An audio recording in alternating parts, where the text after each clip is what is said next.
Let's make quick comment. नमस्कार, let's mic quick comment में आपका स्वागत है। मैं हूं राखी जैन। भारत का रुपया इन दिनों लगातार गिरावट के दौर से गुजर रहा है।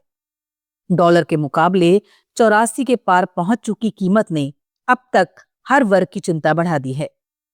आमतौर पर रुपए की हलचल आम लोगों के लिए सिर्फ विदेशी बाजार या निवेश की खबर लगती है, लेकिन आज इसकी गूंज घरेलू अर्थव्यवस्था, महंगाई, विदेशी व्यापार और आम उपभोक्ता की जेब तक उतर आई है। रुपया बीते महीनों में लगातार कमजोर हुआ है। विदेशी मुद्रा बाजार में भारतीय मुद्रा की हालत कई साल के निचले स्तर तक पहुंच गई है। ये सिर्फ अंतर्राष्ट्रीय कारकों का असर नहीं, बल्कि घरेलू आर्थिक दबावों की भी कहानी है। विदेशी निवेश की निकासी, बढ़ते तेल के दाम और अमेरिका में ऊंची ब्याज दरों के कारण डॉलर मजबूत हुआ है और उसी अनुपात में रुपया कमजोर। भारतीय रिजर्व बैंक पहले से बाजार में हस्तक्षेप कर रहा है। डॉलर बेचकर रुपए को मजबूत करने की कोशिशें की जा रही हैं, लेकिन विशेषज्ञ मानते हैं कि गिरावट को पूरी तरह रोकना संभव नहीं, क्योंकि वैश्विक आर्थिक परिस्थितियां फिलहाल रुपए के लिए अनुकूल नहीं हैं। सबसे बड़ा असर अमेरिकी फेडरल रिजर्व की ऊंची ब्याज दर नीति का रहा है। जब अमेरिका में ब्याज दरें बढ़ती हैं, तो निवेशक सुरक्षित रिटर्न की तलाश में डॉलर परिसंपत्तियों में निवेश करने लगते हैं। उसका नतीजा होता है उभरते बाजारों से पूंजी का बाहर जाना। भारत भी इससे अछूता नहीं रहा। दूसरा कारक है कच्चे तेल की कीमतें। भारत अपनी ऊर्जा जरूरतों का लगभग 85% तेल आयात से पूरा करता है। जब तेल की अंतर्राष्ट्रीय कीमतें बढ़ती हैं, तो बाजार को ज्यादा डॉलर खर्च करने पड़ते हैं। इससे विदेशी मुद्रा भंडार पर दबाव पड़ता है और रुपया नीचे आता है। इसके अलावा वैश्विक अनिश्चितता, चीन और पश्चिम के बीच तनाव और मध्य एशिया के संघर्षों से भी निवेशकों में जोखिम से बचने की प्रवृत्ति बढ़ी है। निवेशक डॉलर को सुरक्षित ठिकाना मानते हैं, इसलिए रुपए और अन्य उभरती मुद्राएं कमजोर होती हैं। रुपए की गिरावट का सबसे सीधा असर आयात महंगा होने के रूप में देखने को मिलता है।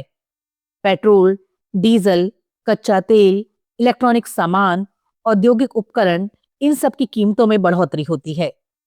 सरकार भले ही टैक्स घटाकर असर कम करे, लेकिन बाजार में महंगाई धीरे धीरे फिर बढ़ती है। साथ ही रुपए की कमजोरी का असर मुद्रास्फीति पर भी पड़ता है। आयातित वस्तुओं की कीमतें बढ़ती हैं और अंततः उपभोक्ता की जेब पर बोझ पड़ता है। ये स्थिति रिजर्व बैंक को कठिन मोड़ पर ला खड़ा करती है। उसे या तो ब्याज दरें बढ़ानी पड़ती हैं या महंगाई की गति स्वीकार करनी पड़ती है। हालांकि रुपया कमजोर होने से कुछ वर्गों को लाभ भी होता है, जैसे निर्यातक। भारतीय वस्तुएं जो विदेशी बाजार में थोड़ी सस्ती पड़ती हैं, तो निर्यात में प्रतिस्पर्धा बढ़ती है। लेकिन ये लाभ सीमित है, क्योंकि निर्यातक कंपनियों की उत्पादन लागत में भी बहुत कुछ आयात आधारित घटक शामिल होते हैं। अर्थशास्त्रियों का कहना है कि रुपए की गिरावट को संकट नहीं, बल्कि संकेत की तरह देखना चाहिए। ये बताता है कि घरेलू अर्थव्यवस्था बाहरी परिस्थितियों पर कितनी निर्भर है। कुछ विशेषज्ञ मानते हैं कि यदि रुपया कुछ स्तर पर स्थिरता पकड़ लेता है, तो वो निर्यात बढ़ाने में मदद करेगा। लेकिन अगर गिरावट अनियंत्रित हो गई, तो ये वित्तीय नीतियों पर दबाव डालेगी और महंगाई को बढ़ाएगी। दुनिया के कई देशों की मुद्राएं इस समय डॉलर के सामने झुकी हैं। जापानी येन 30 साल के न्यूनतम स्तर पर है। यूरो, युआन और पाउंड भी कमजोर पड़ चुके हैं। इसका मतलब है कि रुपए की कमजोरी केवल भारतीय समस्या नहीं, बल्कि एक वैश्विक आर्थिक प्रवृत्ति है। मगर भारत के संदर्भ में फर्क यह है कि यहाँ की अर्थव्यवस्था आयात पर बहुत निर्भर है। इसलिए गिरावट का सीधा असर रोजमर्रा की लागत और मुद्रास्फीति पर अधिक पड़ता है। इस समय भारतीय नीति निर्माताओं के सामने दो बड़ी चुनौतियां हैं। पहली, रुपए के मूल्य को संतुलन में रखते हुए महंगाई को नियंत्रित करना। दूसरी, घरेलू उत्पादन और निर्यात को इस तरह बढ़ाना कि आयात पर निर्भरता घटे। दीर्घकालिक समाधान के रूप में वित्तीय अनुशासन, ऊर्जा आत्मनिर्भरता और निर्यात विविधीकरण पर ध्यान देना जरूरी है। रुपए की गिरती सेहत केवल एक आर्थिक संकेत नहीं, बल्कि हमारी विकास यात्रा की कसौटी भी है। लेट्स माइक क्विक कमेंट में फिलहाल इतना ही। नमस्कार।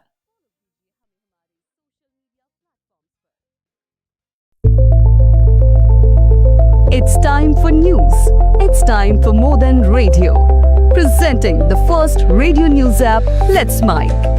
Let's Mike, a news-based app on your phone where you get to watch and listen news, talk shows, interviews, radio show podcasts. On Let's Mike, you get all relevant information of TV, print, radio, podcast, and digital. Let's Mike talks about every segment of life.